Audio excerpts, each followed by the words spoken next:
que nous avons défini à cette table ronde est de nous permettre d'échanger, non pas donc sur ces conditions d'emploi en général dans vos entreprises, mais plus spécifiquement sur cette fenêtre particulière qui va occuper un temps fort de notre rapport, qui est l'intermittence. Alors, l'audiovisuel public, important employeur d'artistes et surtout de techniciens du spectacle, a, nous semble-t-il, mais je crois que vous en êtes d'accord, un devoir d'exemplarité dans ce domaine. Comment ça, c'est mal parti, monsieur le rapporteur? Non, mais... bon, donc on a estimé important de vous entendre euh, librement pour que vous nous fassiez part de votre sentiment.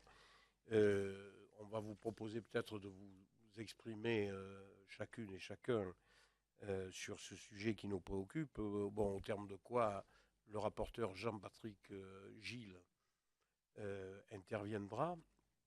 Bon, peut-être, Monsieur le Président Filmin, vous pourriez commencer sur vraiment cette thématique qui est de dire, bon, comment ça se passe vraiment spécifiquement dans l'audiovisuel. Bon, combien, mais au-delà du combien, c'est comment on gère ça, l'intermittence du spectacle, et est-ce que quand même à terme, compte tenu des coûts, est-ce que chacune de vos maisons respectives bon, souhaite peut-être trouver des aménagements, si oui, lesquels? Voilà, c'est ce qui nous paraîtrait intéressant. Monsieur le Président Flimelin, qui êtes lancé dans un grand chantier de réforme de votre maison. Merci, Monsieur le Président.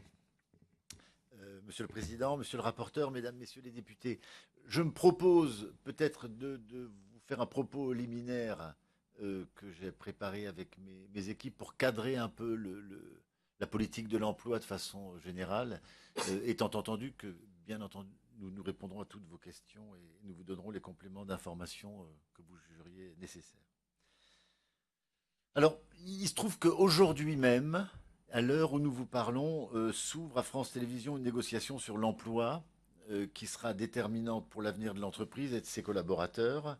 Et donc, nous sommes bien aujourd'hui au cœur de cette problématique de l'emploi en général et de l'emploi intermittent et non permanent de façon plus particulière.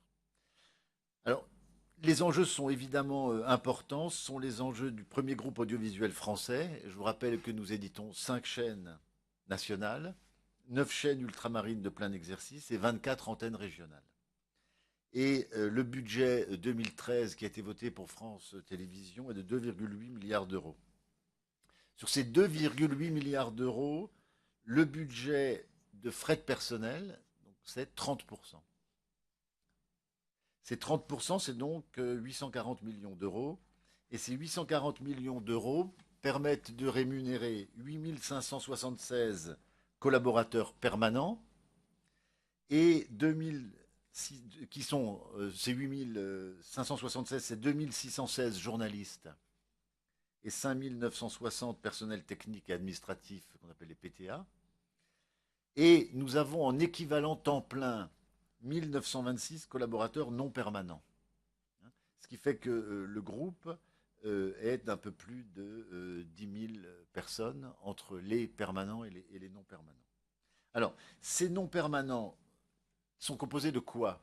Il y a des contrats à durée déterminée de droit commun technique et administratif pour l'équivalent de 397 emplois. Il y a des contrats à durée déterminée de droit commun journaliste pour l'équivalent de 300 ETP, donc emploi. Il y a des intermittents techniques pour l'équivalent de 656 emplois, des cachetiers pour l'équivalent de 451 emplois et des pigistes pour l'équivalent de 122 emplois. Donc c'est ça la photographie à ce jour. Pardon. Un cachetier, c'est quelqu'un qui intervient dans des émissions, notamment des émissions de plateau, comme animateur ou comme intervenant et qui est payé au cachet. Oui. Mais c'est un animateur qui peut avoir intervention qui est assez proche d'une intervention artistique. Alors, à quelles évolutions assiste-t-on, hein? Quelle est la dynamique à partir de cette photo? Alors tout d'abord, à la fin de l'année 2012, France Télévisions respectera ses engagements du contrat d'objectifs et de moyens en diminuant le recours à l'emploi non permanent, dont le taux a baissé d'1 point entre 2011 et 2012. Donc nous avons la situation moyenne de 2012 sera conforme à notre engagement, j'y reviendrai, et c'est donc une baisse par rapport à 2011. Et cela, alors que nous avons connu en cours d'année, et notamment au printemps, une augmentation sensible des non permanents liée à l'activité tout à fait exceptionnelle de nos chaînes au moment des élections. Hein, puisque qui dit élection dit émission spéciale en région, outre-mer, nationale, et ces émissions spéciales ont été faites évidemment avec en particulier de l'emploi non permanent dans toutes ces zones-là. Nous avons au cours du deuxième semestre donc baissé le record non permanent qui nous permet sur l'année en moyenne d'être dans l'objectif. Alors, le taux auquel nous sommes arrivés, il doit être resitué dans le double contexte d'une part d'une très forte sollicitation de certains secteurs d'activité comme je l'ai indiqué, mais aussi de certains secteurs sur la chantier de construction de l'entreprise unique, en l'absence à ce jour d'outils unifiés, dont la mise en place progressive est consommatrice d'énergie, et parallèlement avec de nouvelles ambitions, et en particulier des nouvelles ambitions qui étaient inscrites dans le COM en termes de développement de contenus régionaux et ultramarins. Donc on a des contenus qui se sont développés, hein, des contenus régionaux, des contenus ultramarins, et puis parallèlement l'entreprise unique, France Télévisions, qui est la fusion des différentes entreprises, est une entreprise que nous sommes en train de construire et qui, pendant cette période de construction, nécessite un certain nombre de sureffectifs. Alors, nous sommes actuellement en train de travailler sur des évolutions importantes, et notamment des évolutions importantes dans tous les métiers de production, de captation d'événements, qui doivent nous permettre, en particulier, de faire baisser ce taux de recours au non permanent.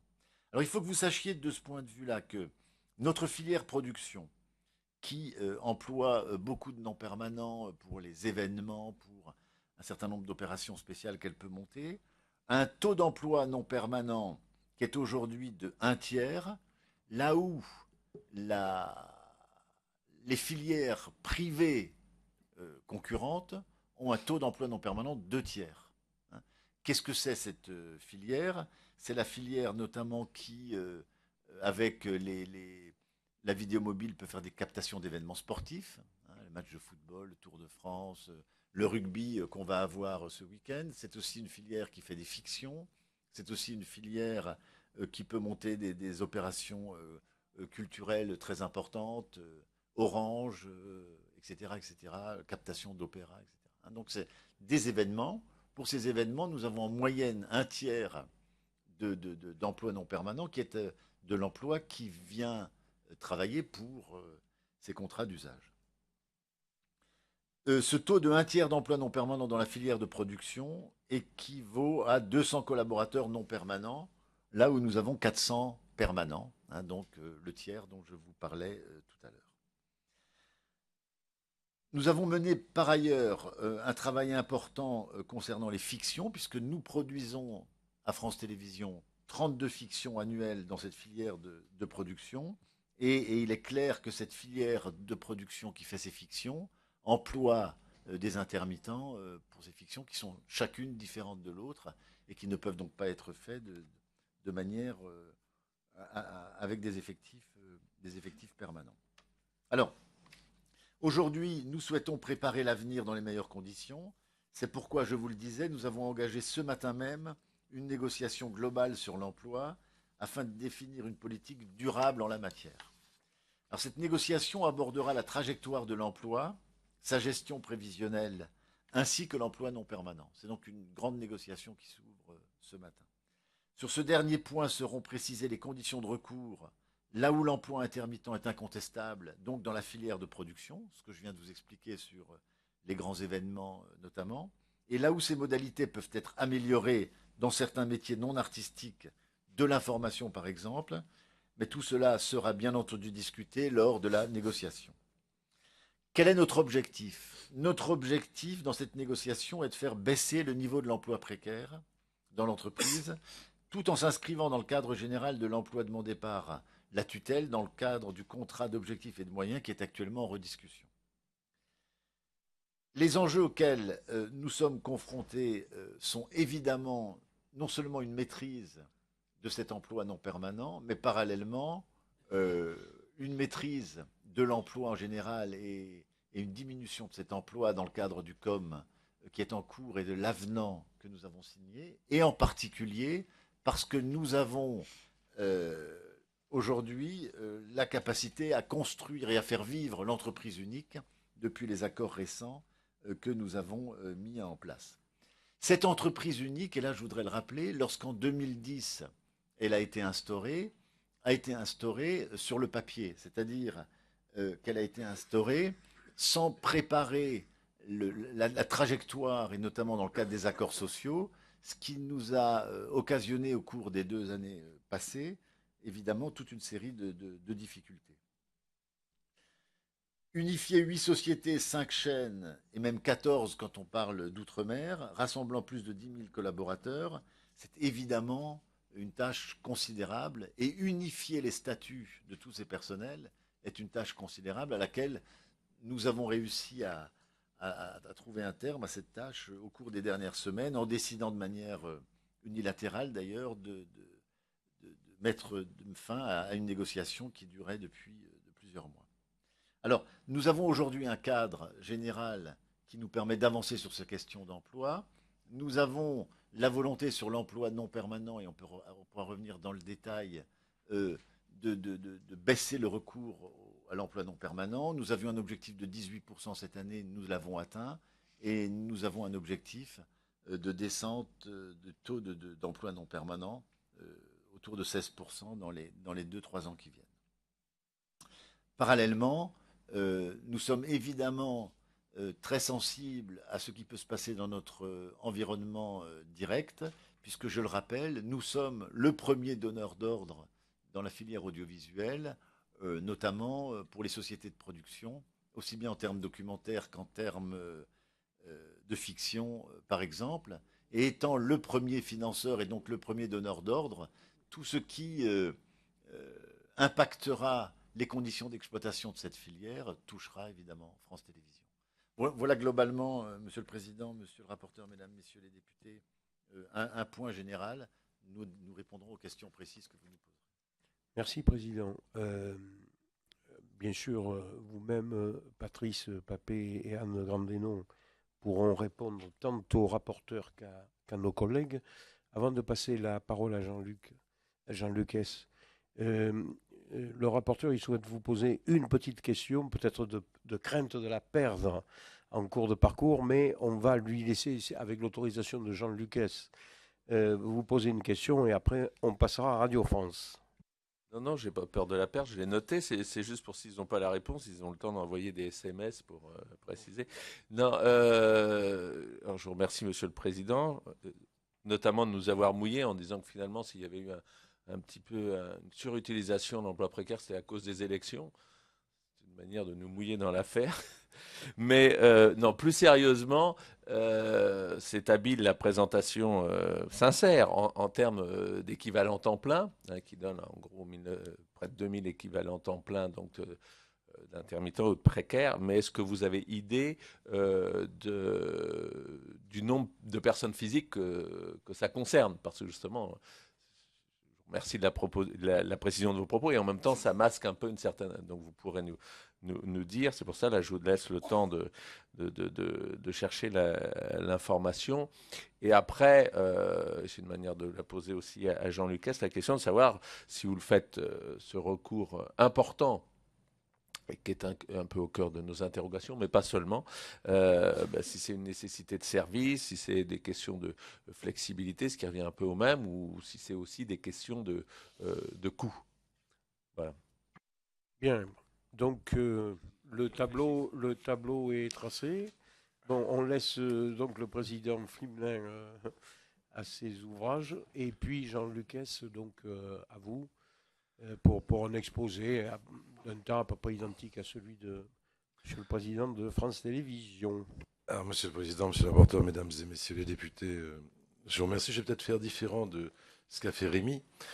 Euh, je trouve ça intéressant, plus qu'on soit côte à côte pour cette audition, parce qu'on a beaucoup de points communs. On a des services publics, on a les obligations, on a une déontologie aussi en ce qui concerne l'emploi, on a des respects de périmètre d'emploi, des respects du budget, etc., etc., donc qui conditionnent nos activités et la vie de nos sociétés. Mais on a aussi beaucoup de différences qui sont des différences structurelles. Radio France produit 100% de ce que Radio France diffuse, de ce que les antennes de Radio France diffusent. Et le budget qui est consacré à ce qu'on va appeler salaire, cachet, pige, etc., etc., c'est le double de ce que représente le budget qui est consacré à France Télévisions. Donc on a des situations qui sont différentes, on a des structures différentes.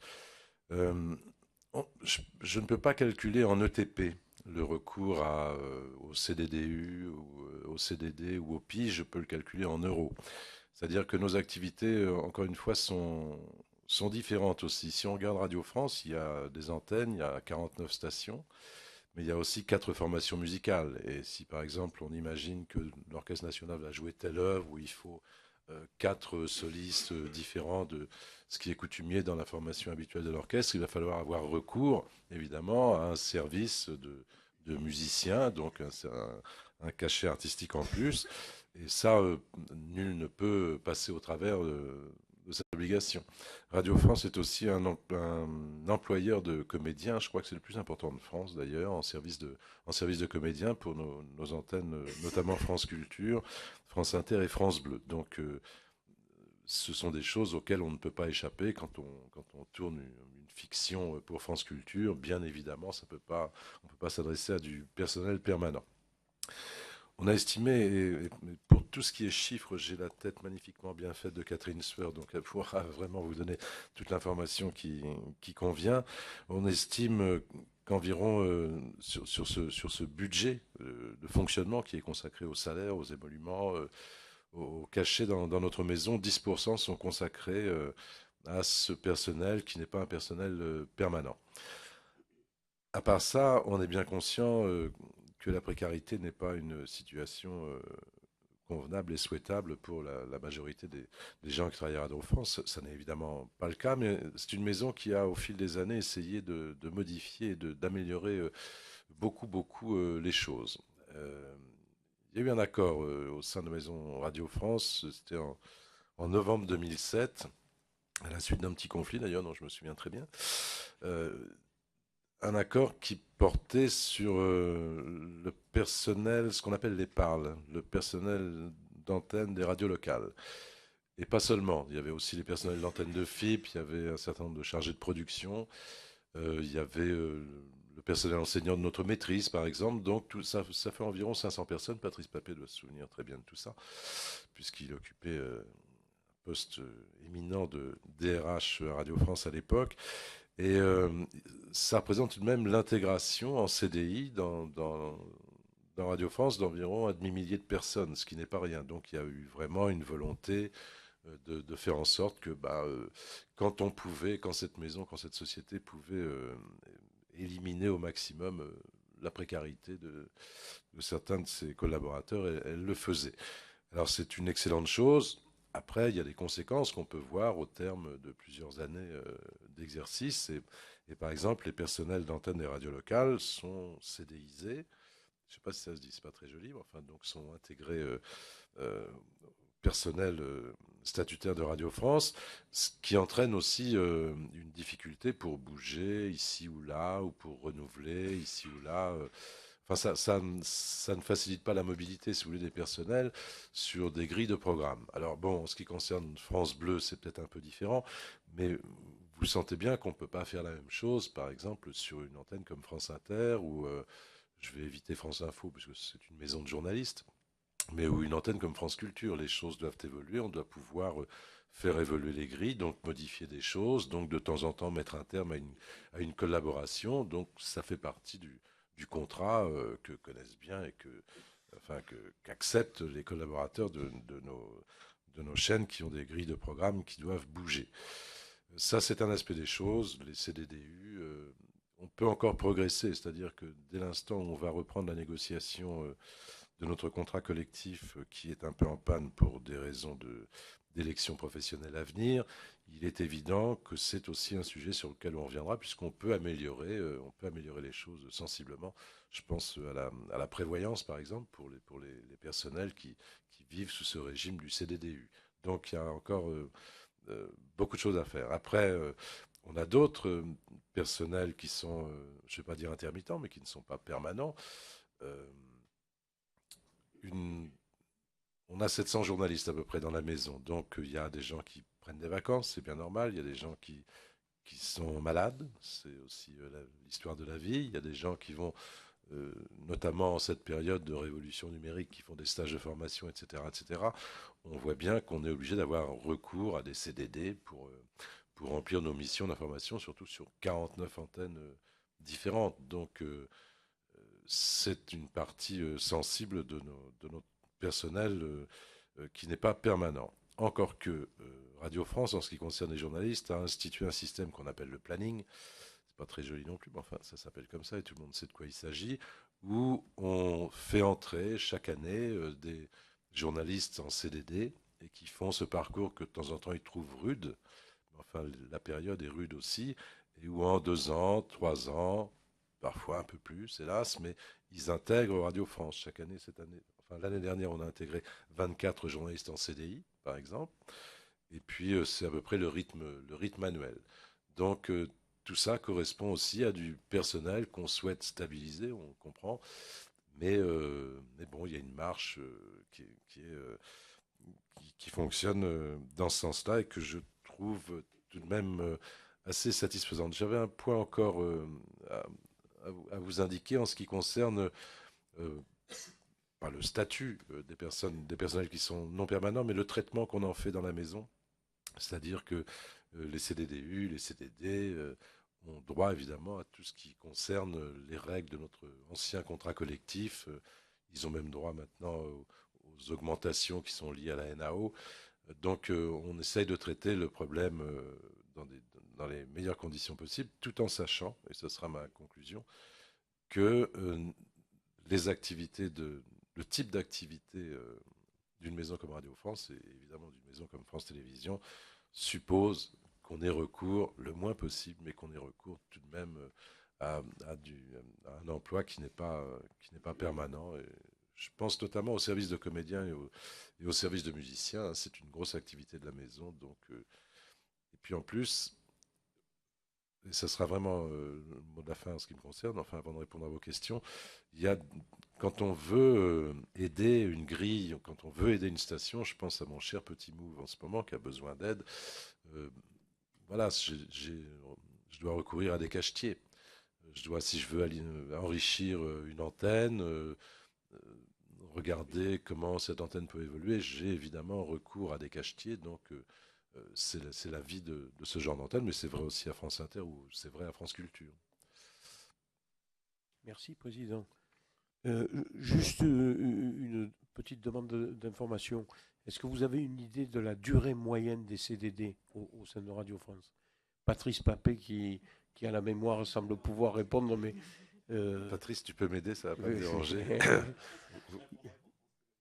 Bon, alors, tout à l'heure. Okay. D'accord, merci. Bon, Catherine Sueur ne veut pas particulièrement rajouter quelque chose, si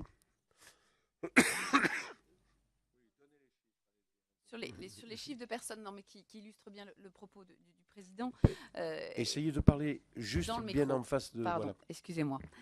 Sur les personnes concernées, effectivement, il y a 5300 personnes physiques qui ont fait l'objet au cours de l'année 2011 d'un contrat à durée déterminée d'usage, un CDDU, donc ce sont des intermittents ou des cachetiers. Et c'est vrai que parmi elles, en fait, et pour vraiment illustrer ce que vient de dire Jean-Luc, il y en a plus de 2000 qui sont des musiciens, des chefs d'orchestre, des artistes lyriques, etc. Quand vous dites 5300, c'est 5300. Donc on ose à peine vous demander le nombre de CDDU que ça représente. Bah de contrats, puisque c'est un contrat à chaque fois. Jean-Luc, vous pouvez appuyer sur son micro parce que... Ah oui, d'accord, excusez-moi. Non, mais pour les musiciens, si vous voulez, c'est des milliers à chaque concert.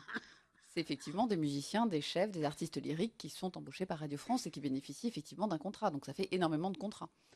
Il y a, pour illustrer également en termes de chiffres les propos du président, il y a aussi plus de 1300 comédiens qui travaillent à Radio France. Donc en fait, quand on regarde finalement le nombre de personnes qui bénéficient de ces DDU, il y a essentiellement des musiciens, des comédiens et des producteurs qui sont des producteurs ou des animateurs d'émissions qui là aussi, pour reprendre ce que disait Jean Lucas, sont chargés de produire et d'animer des émissions et qui répondent là aussi à la spécificité de la radio. Donc c'était juste ça en termes de chiffres que je voulais rajouter. Bien, merci.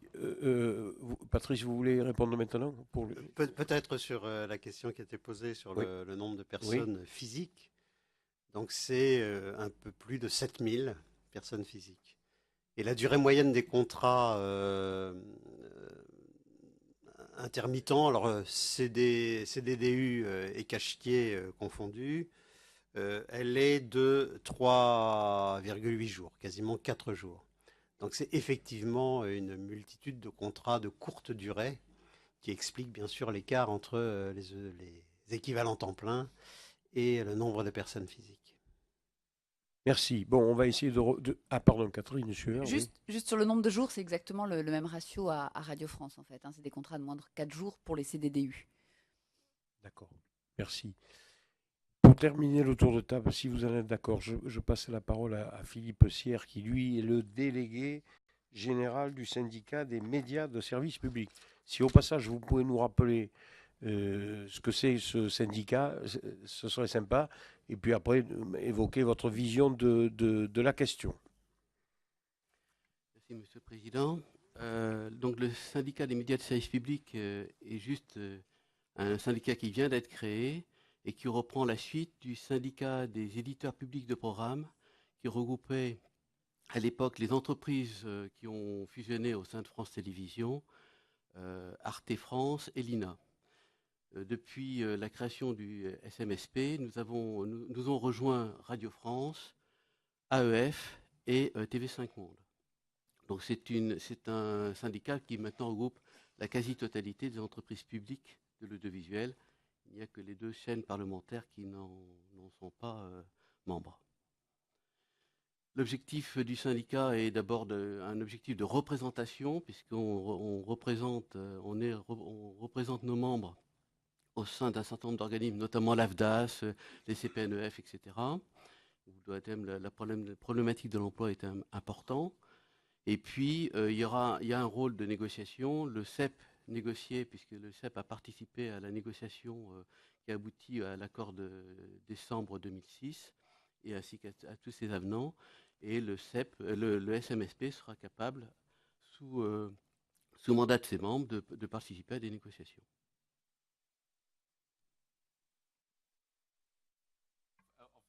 Le syndicat employeur, quoi, dans les négociations. C'est ça? Non, c'est ça,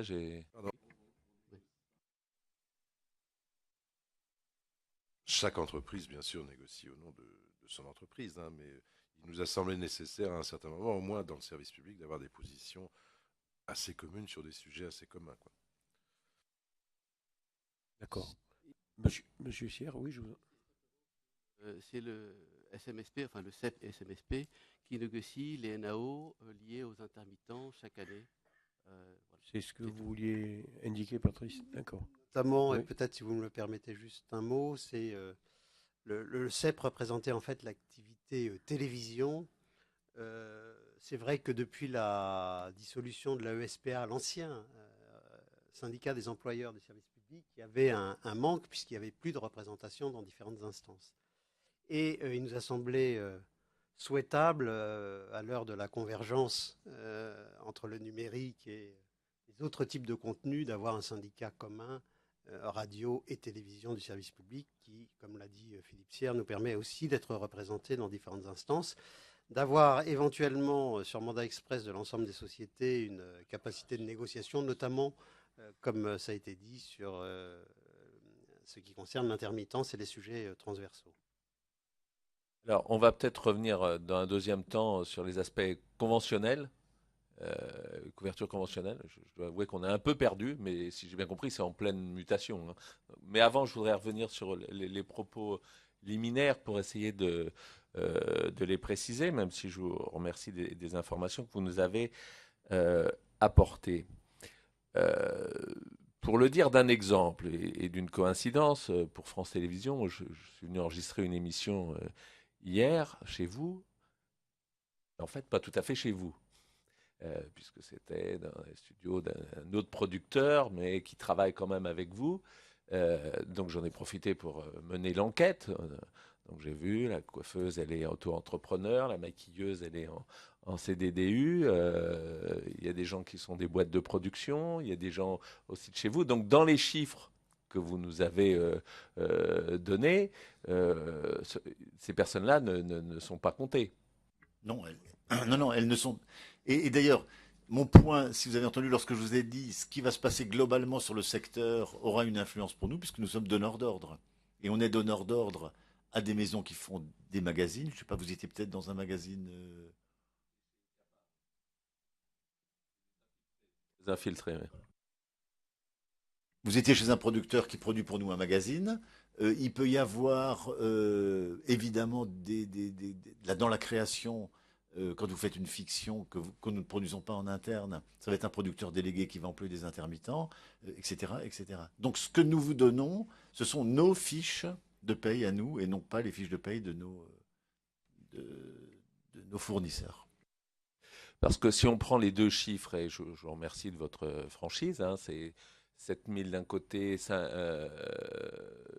000 de l'autre, ça fait 12 000. On peut penser qu'il y a des gens qui travaillent pour les deux, mais enfin on est déjà à une masse de 10 000 personnes, c'est-à-dire 10% des intermittents, mais il y a aussi les autres systèmes ou groupes de production qui travaillent, c'est vous dire le poids de l'audiovisuel public, puis après il y a l'audiovisuel privé sur cette question. Je pense que c'est important d'insister là-dessus. Alors pour Monsieur S, j'avais une autre question, là aussi un exemple. On m'a dit voilà, qu'il y a des gens qui, Madame Sueur a commencé à l'évoquer, on a du mal à comprendre et on arrive au cœur du sujet, c'est ce qu'on appelle la permittance.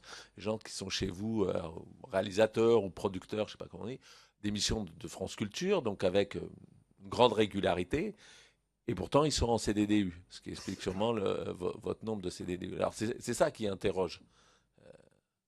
C'est-à-dire, monsieur le rapporteur, on ne pourrait plus rien modifier. Imaginons, par exemple, un producteur de France Culture ou de France Inter, donc on appelle producteur chez nous les gens qui fabriquent les émissions, qui sont à l'antenne. Il arrive à l'âge de 25 ans sur une émission de France Inter. Et c'est arrivé d'ailleurs que des gens fassent 50 ans de suite, mais c'est juste pas très sain ou très logique pour l'évolution d'une grille de programme sur n'importe quelle chaîne de radio. Donc on est bien contraint de modifier les choses au fur et à mesure. Chaque année, il y a des modifications sur les grilles de nos chaînes, de toutes nos chaînes d'ailleurs, hein. Et on a fait un choix différent, par exemple, un peu sous la pression, il faut dire, mais au sein du réseau France Bleu. Et j'évoquais ça tout à l'heure. Il y a environ 500 personnes qui ont été intégrées, donc qui échappaient à ce statut de CDDU. Alors, c'est une excellente chose, évidemment. Je veux dire que les gens aient un emploi fixe, avec un avenir assuré, et les avantages qui vont avec. On est tous en faveur de ça. Mais ça pose tout de même un petit problème, et on commence à le voir, mais on vit avec. Ça n'entraîne pas une mobilité extraordinaire dans les 43 stations du réseau local. Mais on peut considérer que tout étant de façon syndiquée au niveau d'une grille, c'est une seule et même station. On va dire ça comme ça. S'il m'entendait, il ne serait pas content d'entendre ça, mais il y a tout de même des principes qui sont équivalents sur toutes les stations de France Bleu.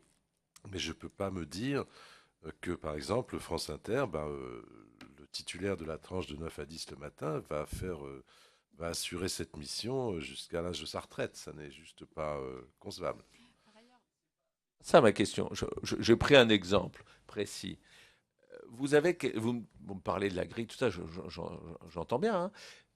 Bon, mais en gros, vous avez une grille, elle est semestrielle, voire annuelle. Donc, vous avez quelqu'un qui a, je ne sais pas comment vous dites, un créneau, enfin, qui a une émission.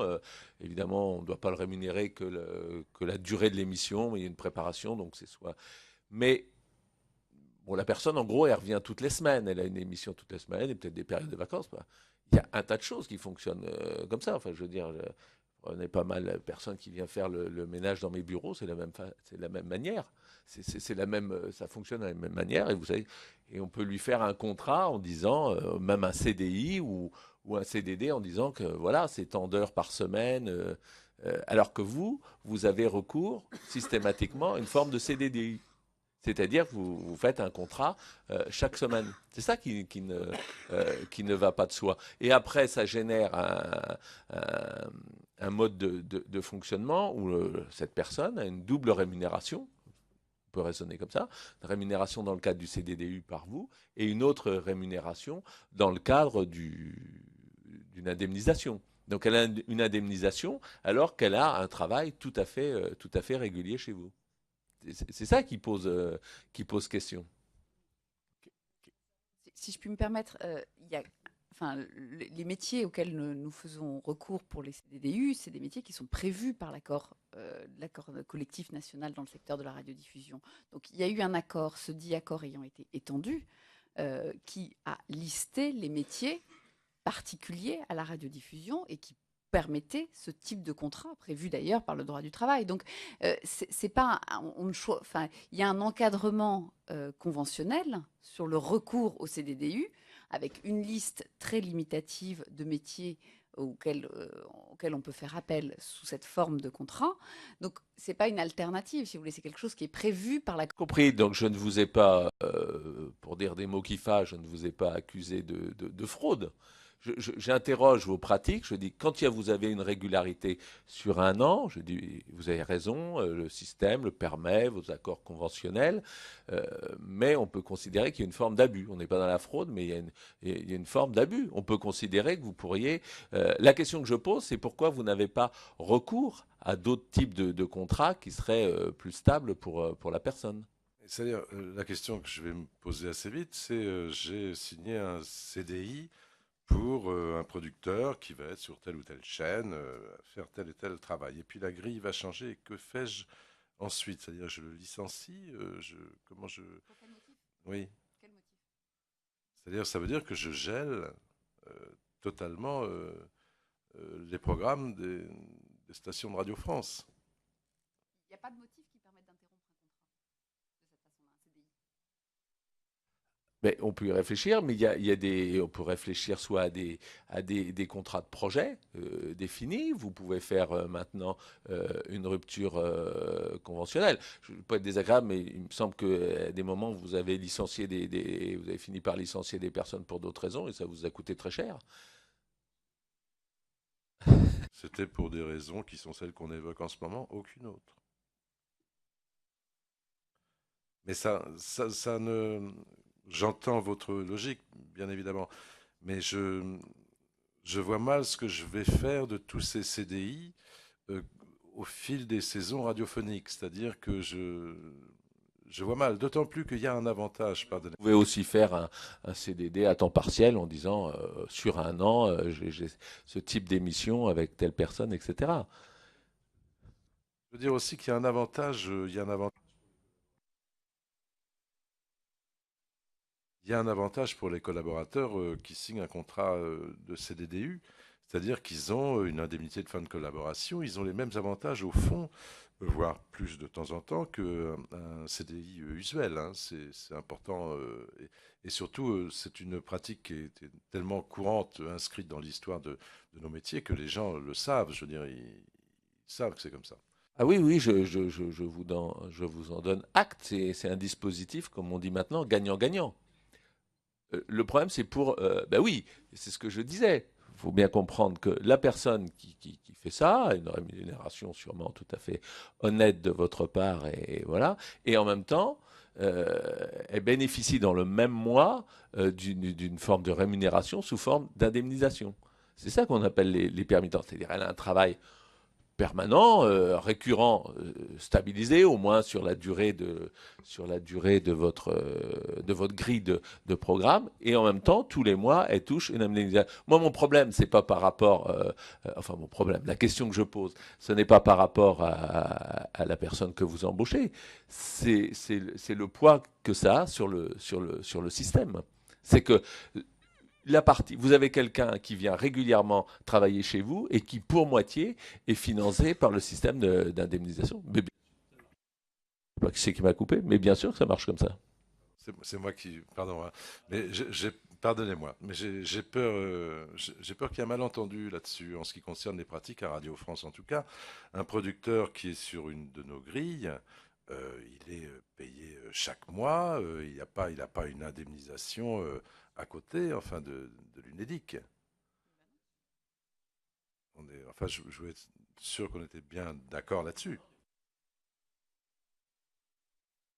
Et si vous avez un artiste, et c'est encore une fois l'essentiel des personnes qui travaillent à Radio France, un musicien effectivement qui fait une date dans le mois, il fait une date dans le mois et le reste du temps, il va bénéficier effectivement d'une indemnisation. Et ça semble logique et c'est le système de l'intermittence. Et encore une fois, c'est 3/4 des personnes dont on parle à Radio France. C'est des artistes, des comédiens, des bruiteurs, des maquilleuses, des réalisateurs de fiction radiophonique, etc. Après, il y a des producteurs qui ont des émissions quotidiennes, hebdomadaires, et dont le niveau de rémunération n'entraîne pas d'indemnisation. Ben, c'est ce qu'on vous dit. Non seulement j'en suis pas sûr, mais je pense l'inverse. C'est pas le cas. Ça dépend des niveaux de rémunération après. Toutes les semaines à Radio France, il n'est pas indemnisé par ailleurs.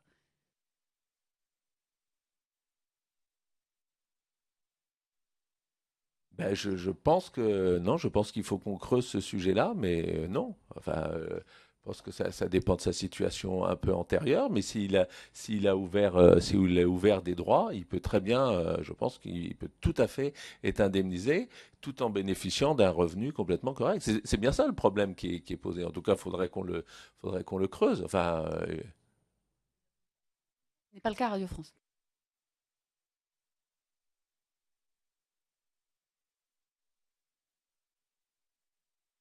Si je peux me permettre, même si c'est... je pense qu'il faut pas... la durée moyenne des contrats, c'est en fait pas forcément significatif de la durée...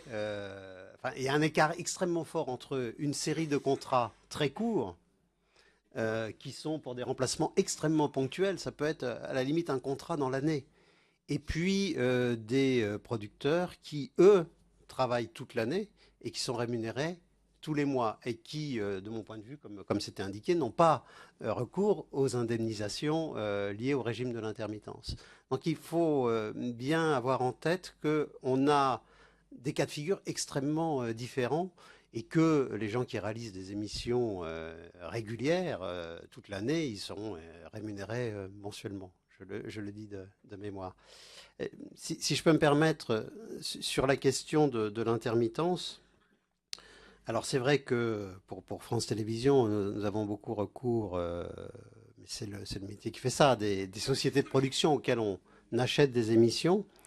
Mais dans nos sociétés de services publics, ce que je voudrais indiquer, c'est que on ne fait pas payer par le régime de l'intermittence des temps de travail masqués, entre guillemets. C'est-à-dire que je pense que de ce point de vue-là, on est relativement vertueux. C'est-à-dire qu'on paye, y compris les temps de préparation, y compris tout ce qui, finalement, concourt à la réalisation des émissions, des fictions, etc.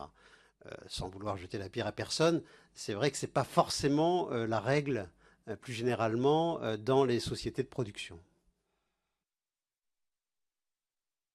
On vous accuse pas de ça, vous avez raison de prêter. Alors je reprends un autre exemple, mais alors là je maintiens. Le producteur, je ne sais pas, ça dépend des niveaux de rémunération parce qu'il y a un plafonnement à un moment, mais quelqu'un qui est technicien, alors je reprends mon exemple peut-être la maquilleuse, etc., qui est en CDDU, les gens, ils vivent de 2 revenus. ils vivent d'un revenu, les contrats que vous leur faites en CDDU, et ils ont un système d'indemnisation qui leur assure 1000 ou un peu plus de 1000 euros par mois. Le système, il est celui-là. Et c'est ça qui pose question. Donc, parce que c'est donc de l'argent qui vient de l'UNEDIC, pas tout à fait de l'argent public, mais de l'argent socialisé, qui fait que le système tient. Et c'est ça la question qu'on a. Voilà, ça fonctionne comme ça quand même. Ça, je le maintiens et je vais apporter des témoignages. Jean-Luc, et puis Marcel Rogemont, c'est sur cette thématique que tu... Oui, allez-y. Monsieur le rapporteur, vous décrivez un abus qui a été constaté une ou deux fois, enfin dans mon expérience de directeur de France Inter, auprès de certains producteurs, notamment de producteurs qui travaillaient le week-end. Et alors, comment s'en apercevoir? C'est un coup de chance. Et c'est de dire, de s'apercevoir qu'un producteur qui faisait 1 heure hebdomadaire le week-end touchait en même temps des indemnités. Non, mais j'ai mis fin immédiatement à cet abus. C'est un abus. Mais on ne peut pas être au courant de tout, mais c'est vraiment pas une pratique, je vous le dis très solennellement, qui est en cours dans la maison Radio France. Marcel Rogemont. Je comprends tout à fait les propos et je pense que c'est probablement, quand il y a le probablement, j'enlève le probablement, c'est la pratique, quoi. Et vos petits copains là, vous pourriez nous dire comment on pourrait les coincer? C'est-à-dire, excusez-moi de prendre le problème de cette façon-là. Vous êtes vertueux, vous essayez de l'être. Hein, je pense que c'est normal, vous représentez quand même l'espace public et en tant que représentant de l'espace public, il y a un minimum de déontologie que vous avez et pourquoi pas un maximum. Hein. Mais si on coupait le micro, vous pourriez nous dire comment on pourrait faire là? Je vous vois sourire, monsieur Patrice Payet, peut-être que vous avez des idées. Hein. Je précise juste qu'on ne coupe jamais les micros, hein, que donc tout peut s'entendre. Alors, Patrice Papet. Non, alors moi, je ne vais pas faire de propositions pour voir comment on fait la police sur le marché de la production. Ce qu'on peut dire, c'est qu'effectivement, ça pose d'ailleurs des problèmes, y compris de compétitivité, par rapport à nos propres moyens de production interne, parce que on se trouve dans des situations où on n'a pas tout à fait les mêmes atouts, ça c'est vrai. Maintenant, après, là, je reste dans mon rôle, si vous le voulez bien. Moi, je reviens sur le... Je ne suis pas du tout à vous accuser de... Voilà, moi, j'ai plutôt de la sympathie pour vous, et de l'estime et tout ce que vous voulez. Le système est comme ça. Moi, je ne mets pas en cause les personnes. Je crois qu'il y a un système. Vous avez raison de le dire. Je pense que le secteur privé, comment je vais dire ça va être très vexant, c'est encore pire. Voilà. La question, c'est que alors, vous ne m'avez pas tout à fait répondu. Est-ce que c'est pour il y a des questions de flexibilité, il y a des questions de coûts, voilà. Bon, le système fait que vous avez recours à ce qu'on appelle des permittents, c'est-à-dire que des gens que vous embauchez très très régulièrement sous forme de CDDU, mais que ces personnes-là, une bonne partie de leur rémunération, même si vous les payez à des tons conventionnels, une bonne partie de leur rémunération vient de l'assurance chômage. Voilà. Et je pense que ça peut s'évaluer, ne serait-ce que pour le secteur public, en plusieurs dizaines de millions d'euros. Voilà. Et ça fait système, ça fait une économie qui tient. Et la question, c'est de savoir, après, est-ce que c'est à l'assurance chômage de le payer? Est-ce que c'est à vous d'avoir des budgets qui vous permettraient de... Voilà, on peut inventer des choses, alors on peut jeter des pavés dans la mare, on peut dire pour France Télévisions, est-ce qu'il faut pas rétablir la publicité le soir et dire, ben voilà, ça vous refait une manne supplémentaire. Et dans ce cas-là, alors je vous pose la question comme ça, raisonnons un peu... dans l'absurde, enfin c'est pas absurde, mais voilà, on dit on rétablit la publicité, vous avez une manne, si ça marche bien, supplémentaire. Est-ce que par exemple ça vous amènerait à changer vos pratiques, ou maintenant ou le mode d'organisation, la souplesse dont vous avez besoin fait que de toute façon ça ne changerait rien? Voilà, une manière de poser la question différemment. Et pour vous mettre à l'aise, voilà, moi c'est pas vous que j'attaque. On ne le dit pas. Moi, je vais vous le dire, l'industrie automobile, ça marche de la même manière. On n'en parle pas. Pour vous, vous êtes mis sur la scène à chaque fois. L'industrie automobile, ça marche de la même manière avec l'intérim. Ça fait des années que on soutient. Ben oui, ils ont des productions. Pendant 6 mois, ils ont plein de jeunes intérimaires. Puis les 6 autres mois, c'est l'UNEDIC qui paye ces intérimaires à un bon niveau. Et ils reviennent 6 mois après, les intérimaires. Vous êtes dans les mêmes systèmes. Sauf que vous, c'est très fractionné, mais vous avez un volant, je pense, de plusieurs centaines, voire de plusieurs milliers de personnes qui travaillent avec vous et qui vivent sur cette double rémunération. C'est ça que je voulais dire.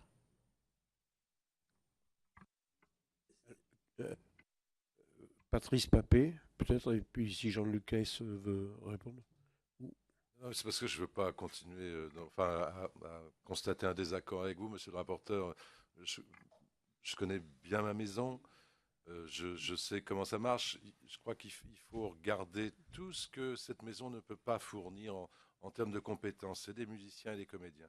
Le reste, on parle de choses qui sont très, très, très marginales par rapport au nombre de personnes qui sont employées à Radio France. Il se trouve que ce sont des producteurs. On n'a aucun technicien, par exemple, dans l'intermittence chez nous. Donc ce sont que des producteurs, des gens que vous entendez à l'antenne. Ces gens-là sont vraiment décemment payés et donc ils sont sur des grilles de programme d'1 an. Toute une saison radiophonique, 10 mois. Ils sont indemnisés pour leur congé spectacle, c'est-à-dire que c'est ce système qui fait les congés spectacles. Ils ont même droit à un billet de chemin de fer pour aller passer leurs vacances. Je doute qu'ils s'en servent puisqu'ils ont tous une maison en Grèce. C'est juste pour détendre l'atmosphère. Mais ce que je veux dire par là, c'est que s'il y a abus, c'est tout de même à l'organisme d'assurance de vérifier cet abus, c'est-à-dire à se dire voilà, Monsieur Dupont, Madame Durand ont un revenu qui est conséquent. C'est pas un revenu sur un certain nombre d'heures, c'est un revenu sur 10 ou 11 mois de l'année. Donc après, je ne sais pas comment se fait-il qu'on indemnise des gens qui ont un salaire normal, et parfois ça dure 1 an, 2 ans, 10 ans. José Arthur a fait ça 40 ans. Je veux dire que je doute qu'il ait touché une assurance chômage, une indemnisation chômage en plus.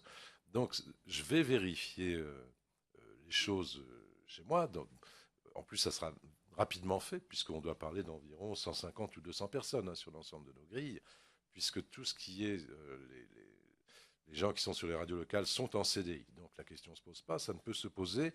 Sur France Info, ça ne se pose pas, puisque ce sont des journalistes, évidemment, sous statut dans la maison. Donc ça n'intéresse que 2 ou 3 stations. Et je vous promets, monsieur le rapporteur, parce que ça m'intrigue, que je reviendrai vers vous avec des réponses très très précises à la question.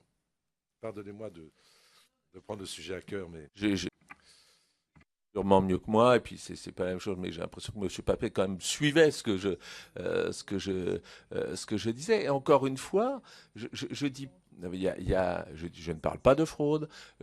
On peut évoquer la question de l'abus, mais c'est le système fonctionne comme ça. C'est-à-dire beaucoup de gens qui travaillent dans ce système de production à différents niveaux, leur rémunération est composée de 2 parts. Une part de l'employeur que vous êtes, et puis ils ont droit, je veux dire, voilà, c'est ça. Mais alors, Patrice Papet. Oui, alors je pense que la difficulté, c'est qu'on a vraiment des situations très différentes. La radio, et d'ailleurs on a de la radio, nous, dans les Outre-mer, utilise effectivement des cachetiers pour réaliser des émissions, et c'est très lié à la nature de l'activité parce qu'une grille se modifie périodiquement. Et d'ailleurs, ce qu'on appelle producteurs en radio, sont en fait des animateurs de radio. Ça n'a pas du tout le même sens que dans la production télévisuelle.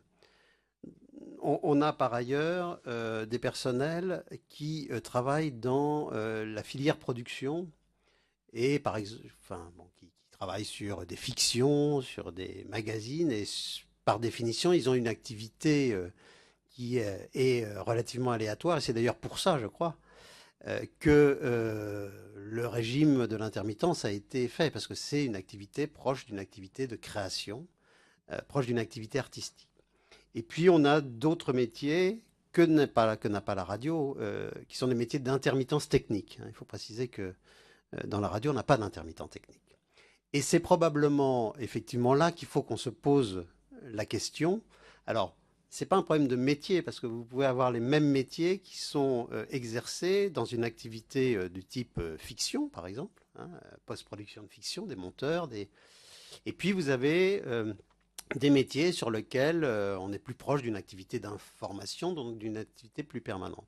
Et là-dessus se pose effectivement la question, et c'est celle que, pour notre part, on va traiter à travers une négociation avec nos organisations syndicales sur la problématique de l'emploi en général, avec un objectif clair de réduction de la précarité de l'emploi non permanent, et en particulier aussi de clarification des métiers ou des activités qui peuvent donner le recours à l'intermittence. C'est un problème compliqué parce que là-dessus, y compris d'ailleurs dans les organisations syndicales, mais elles pourront s'exprimer, les points de vue peuvent être différents.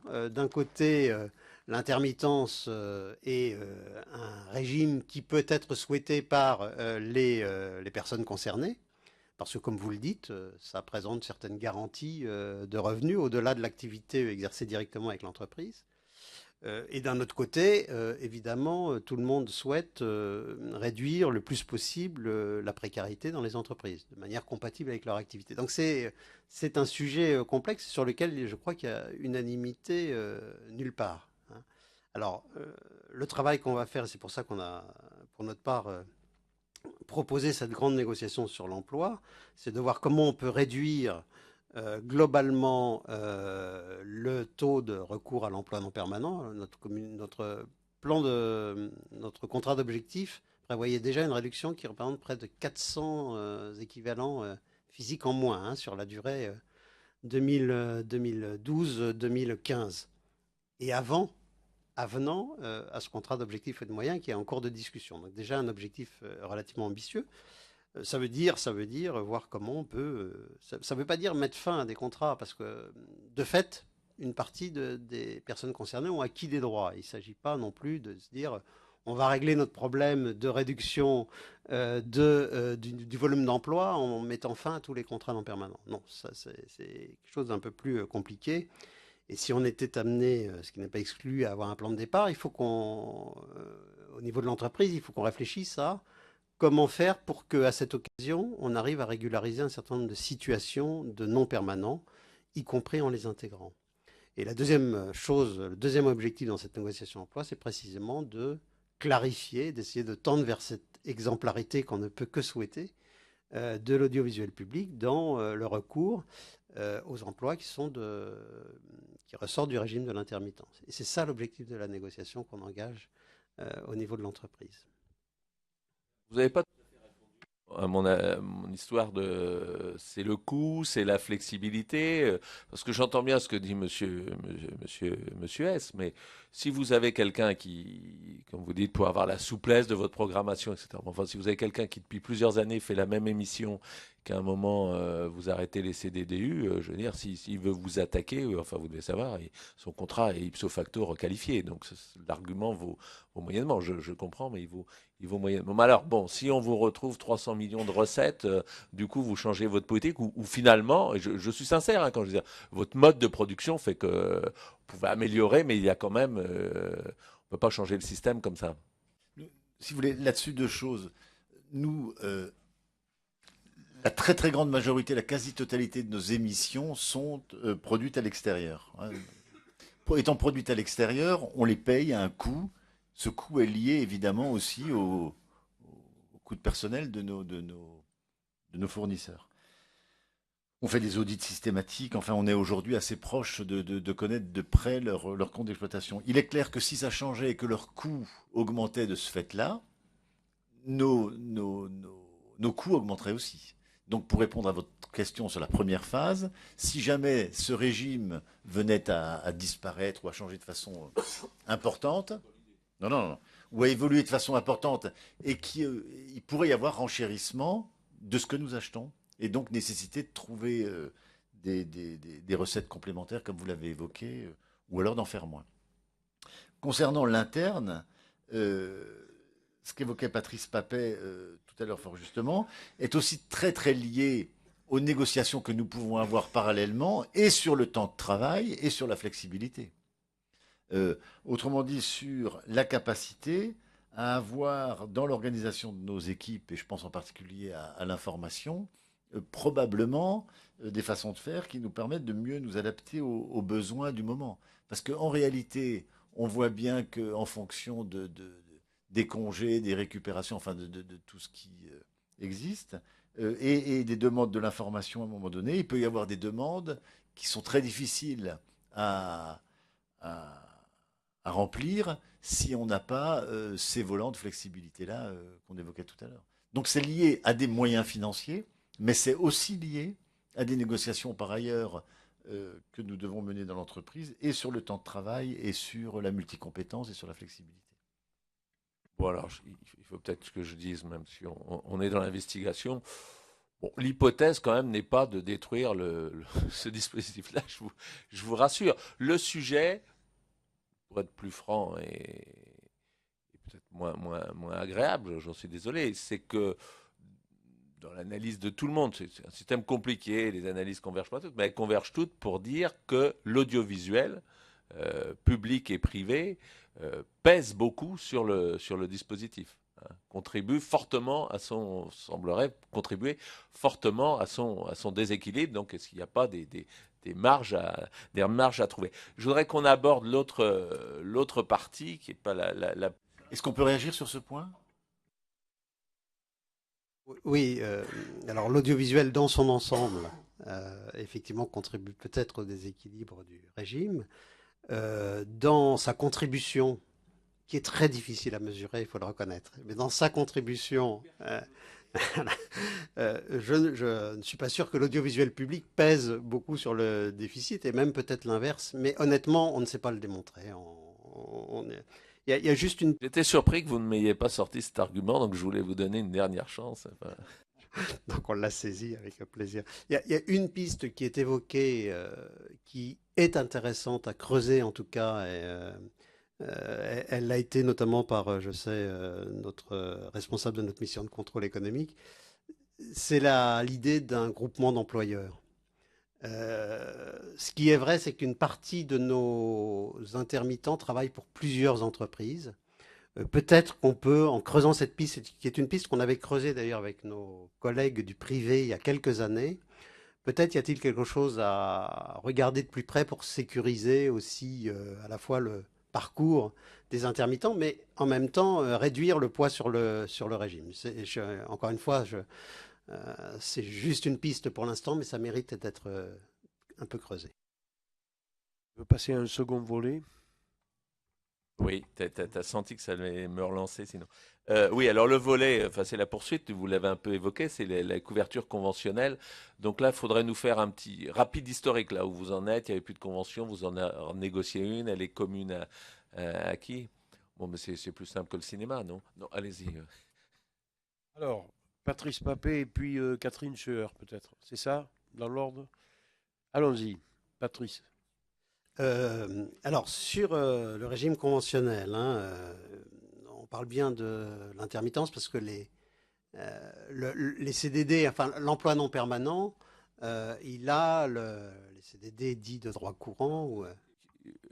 La mission d'information n'est pas que sur l'intermittence, hein. Elle est sur l'ensemble des métiers artistiques, voire culturels. Évidemment, l'intermittence est un peu le cœur du sujet, mais on essaie de regarder justement l'ensemble et justement la couverture conventionnelle du secteur, parce que c'est quelque chose qui a beaucoup évolué et qui est très intéressant. Alors, à résumer en quelques mots, ça va être compliqué. J'insistais sur ce point parce qu'effectivement, la question des CDD d'usage est d'un point de vue de la couverture conventionnelle différente du reste. Donc, je vais, pour ce qui concerne l'ensemble, donc depuis, je dirais, la mise en cause des textes conventionnels, nous avons engagé parallèlement dans les différentes entreprises de l'audiovisuel public des négociations pour aboutir à de nouveaux textes qui sont appelés à se substituer aux anciens textes conventionnels. Anciens textes conventionnels qui sont de nature diverse d'ailleurs, hein. Et puisque, ne serait-ce qu'à France Télévisions, on avait 5 sociétés qui avaient quasiment 5, avant la fusion, 5 régimes différents. soit les conventions collectives de la production et de la communication audiovisuelle, qui étaient communes avec les autres sociétés de l'audiovisuel public. Pour les journalistes, l'avenant à la convention collective nationale de travail des journalistes, et puis toute une série d'accords spécifiques. Donc tout ça, du fait de la fusion, d'une part, des sociétés de France Télévisions, de la dissolution de l'AESPA, l'ancien syndicat d'employeurs du service public, et de fait a été remis en cause. Et chaque société donc conduit depuis plus de 3 ans des négociations pour aboutir à ces nouveaux textes. Pour ce qui concerne France Télévisions, je dirais pour les journalistes, nous avons signé un accord qui couvre à peu près la totalité du champ. Donc, et pour les personnels techniques et administratifs, nous avons signé des accords très partiels, mais de fait, nous n'avons pas abouti à de nouveaux textes, par voie d'accord en tout cas, de nouveaux dispositifs qui aient fait l'objet d'un accord avec les organisations syndicales. Donc nous avons été amenés à la fin de l'année dernière, et les syndicats n'ayant pas souhaité signer un accord de prorogation parce qu'ils trouvaient que la durée de la prorogation des accords antérieurs était insuffisante pour permettre une négociation, je dirais, de fond, ce qui n'était pas notre point de vue. Donc les syndicats n'ayant pas souhaité signer cette prorogation, tous les textes sont de fait tombés le 31 décembre 2012.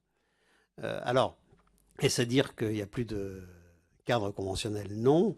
D'une part, pour France Télévisions, il y avait des accords spécifiques, un accord France Télévisions SA qui peut s'appliquer à l'ensemble des salariés. Il y a des mesures unilatérales. Alors, j'aime pas dire que ce sont des mesures unilatérales parce que c'est quand même le fruit de très longues négociations qui s'appliquent. Et pour ce qui concerne les personnels non permanents intermittents, il y a en tout état de cause un accord de décembre 2006, Philippe me dira si je me trompe, qui prévoit un certain nombre de dispositions conventionnelles qui leur sont communes. Sachant que même si de fait les négociations, j'allais dire obligatoires avec une échéance, sont terminées à France Télévisions, on n'a pas fermé la porte au dialogue social, et toutes les dispositions pourront s'enrichir au fur et à mesure de ces négociations. Donc il y a un socle conventionnel qui existe. Il y a un certain nombre de dispositions qui ont disparu de fait. Je vais vous en citer une parce que c'est probablement la plus importante, qui était dans la convention collective en vigueur jusqu'au 31 décembre. C'était les intermittents pouvaient travailler 140 jours, et passer cette date, ils étaient considérés comme requalifiables. 140 jours continus. De fait, cette disposition est tombée. Alors, il y a d'autres dispositions, je ne vais pas entrer dans le détail parce que là, on y passerait effectivement la journée, qui sont tombées de fait et sur lesquelles on va évidemment poursuivre les discussions pour voir ce qu'on peut y substituer. Oui, moi je maîtrise pas bien ça. Enfin, je vois bien ce qu'est. Pour que vous compreniez bien d'où je parle, je suis par ailleurs responsable d'une convention collective, donc je vois bien ce que c'est ces négociations-là. Mais si je résume, donc vous êtes dans la négociation, l'objectif étant d'essayer d'avoir une convention collective de l'audiovisuel public. Ah oui, c'est pas commun, ça concerne que France Télévisions. Ah d'accord, donc j'ai bien fait de préciser, je n'avais pas compris. Donc là, c'est une convention collective de France Télévisions, donc vous n'avez pas abouti, mais j'allais dire, pour gérer le quotidien, vous faites un peu comme si, vous considérez, d'où le caractère un peu unilatéral, que ce qui vous semble être quand même un peu abouti sans être signé peut vous servir de socle, puisque sinon vous n'avez plus de référence. Mais c'est pas perdu pour autant la signature, c'est-à-dire que vous poursuivez la discussion. Mais vous l'avez très bien résumé. C'est de fait, on a décidé de mettre en place, parce que d'abord il faut que l'entreprise vive avec un statut commun, ce qui lui manque cruellement depuis 3 ans. Donc de fait, on a pris une décision qui est pragmatique, mais en même temps, on a proposé, je revois les organisations syndicales la semaine prochaine, d'améliorer ces dispositions en vue d'aboutir à un accord global. Ça reste notre objectif. C'est très technique ou ça achoppe sur qu'est-ce qui... C'est les divisions syndicales qui vous nuisent ou il y a des points? Sur la division syndicale, je ne me prononcerai pas.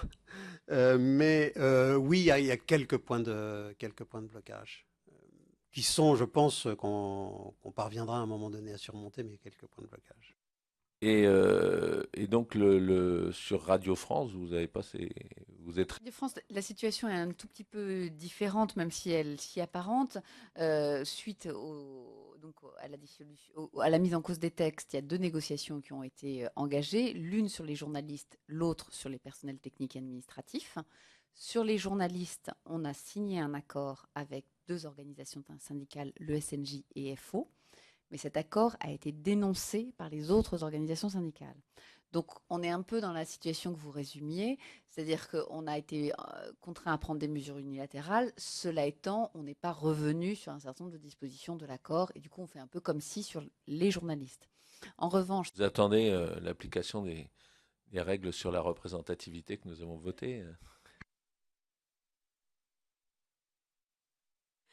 Sur les personnels techniques et administratifs, des négociations ont eu lieu, des négociations denses et fournies. Pour autant, elles ont été interrompues parce qu'on est en période électorale. Et du coup, on a prorogé l'accord antérieur le temps que les élections se déroulent. Et donc, elles vont se dérouler au printemps. Et dès que les élections auront lieu, on reprendra les négociations.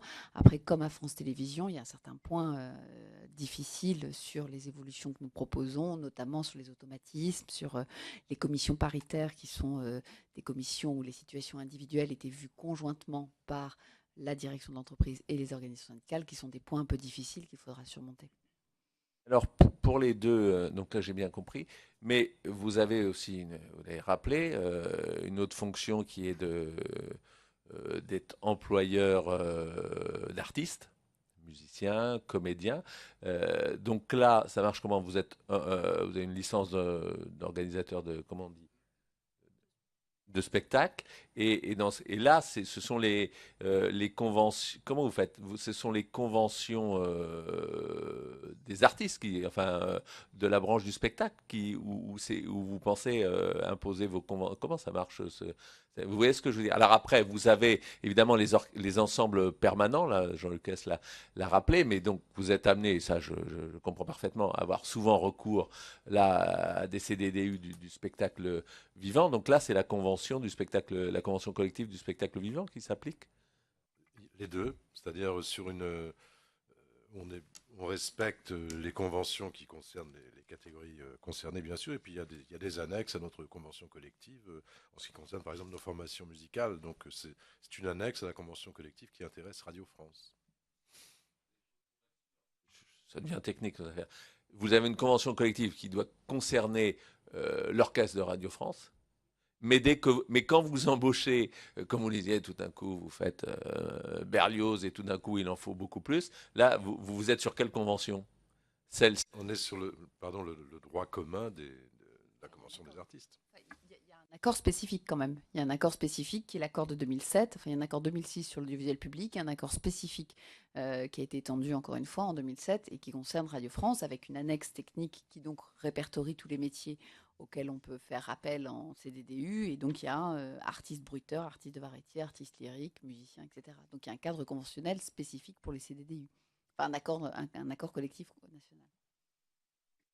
Non, sur les aspects formation, sur l'ensemble des personnels permanents et les autres, vous êtes comme un employeur privé. C'est-à-dire que vous cotisez à l'AFDAS, enfin, voilà, vous êtes dans le droit commun, là, tout à fait. Hein. Ouais, d'accord.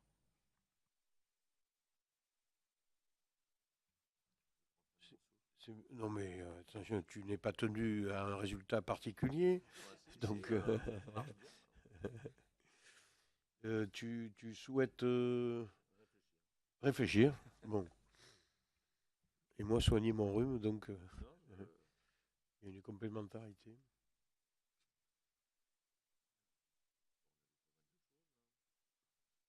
Est-ce qu'il vous paraît y avoir un sujet que nous aurions pu oublier et qu'il vous paraîtrait important de porter à notre mesure, Monsieur S? Pardonnez-moi, je suis encore un peu traumatisé par notre échange et j'aimerais revenir vers vous très précisément sur ce sujet avec tout le matériel dont vous pouvez souhaiter disposer. C'est très très important de mon point de vue. Croise nos informations, c'est ça. D'accord. Juste une question de curiosité, parce que du coup, il y a quelque chose que je n'ai pas compris. Puisque vous avez souhaité, si j'ai bien compris, puisqu'il est présent, créer un syndicat des médias de service public, c'est ça qui m'a fait penser que vous cherchiez une convention collective unique. Oui, c'est quand même l'objectif, ça peut être un objectif à terme. On nous a vivement encouragés, il me semble, avec raison, rationalité, à ne pas être des maisons totalement uluberlues dans leur comportement. Par exemple, si on parle des commissions paritaires, si on parle des conseils de discipline, si on parle de l'automaticité ou des grilles spécifiques de nos métiers, il est bien qu'on parle le plus près possible l'un de l'autre, ce qui ne nuit pas à nos différences. D'ailleurs, les maisons se connaissent très très bien sur ce chapitre-là, et donc il nous a semblé que c'était vraiment utile, quoi, notamment pour le contribuable. Oui, qu'à terme, on puisse, une fois les négociations d'entreprise terminées, réfléchir à un socle commun, ça c'est évidemment une possibilité. Mais au-delà même de l'audiovisuel public, d'ailleurs, il faut savoir que nos collègues du STP, Syndicat des télévisions privées par exemple, souhaitaient avoir un interlocuteur aussi unique du côté du service public pour voir avec eux quelle possibilité on aurait en termes de socle de branche, mais là au sens large du terme, public et privé. Alors, je pense que ça va demander quelques années, mais c'est une perspective possible, bien sûr, aussi. Et le SMSP peut être, pour ça, évidemment, un acteur important. C'est ça ma question, c'est est-ce qu'il faut aller plutôt vers la convention du public ou est-ce qu'il faut aller la convention du métier, c'est-à-dire l'audiovisuel, enfin la radio d'un côté, etc. Une autre question, c'est une curiosité malsaine. France Télévisions, vous êtes aussi dans la production cinématographique, enfin de fiction, mais aussi de cinéma. Donc là, vous allez vous positionner comment dans le débat qu'il y a là aussi sur. Parce que je peux comprendre qu'il y avait deux conventions où vous n'êtes pas du tout concerné par le sujet. Oui. Alors là, on n'est pas, oui.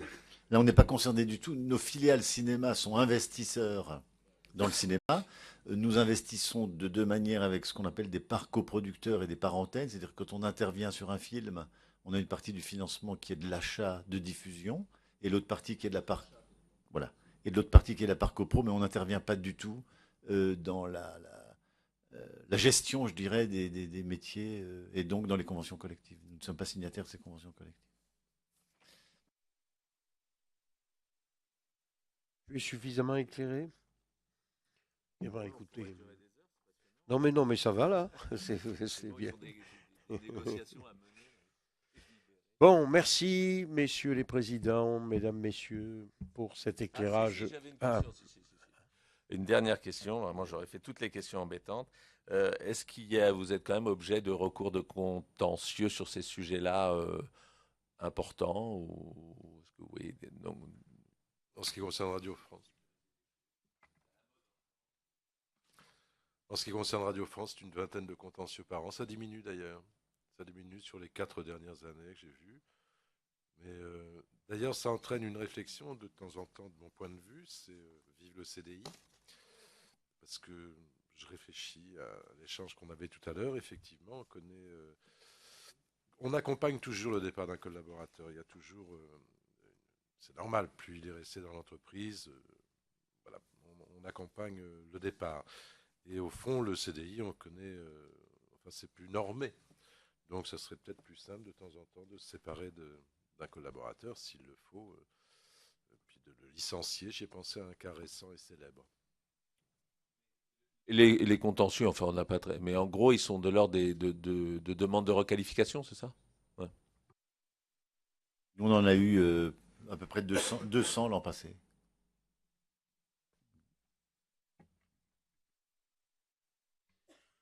Et donc, comme je le disais précédemment, je vous remercie de votre participation et puis à très bientôt.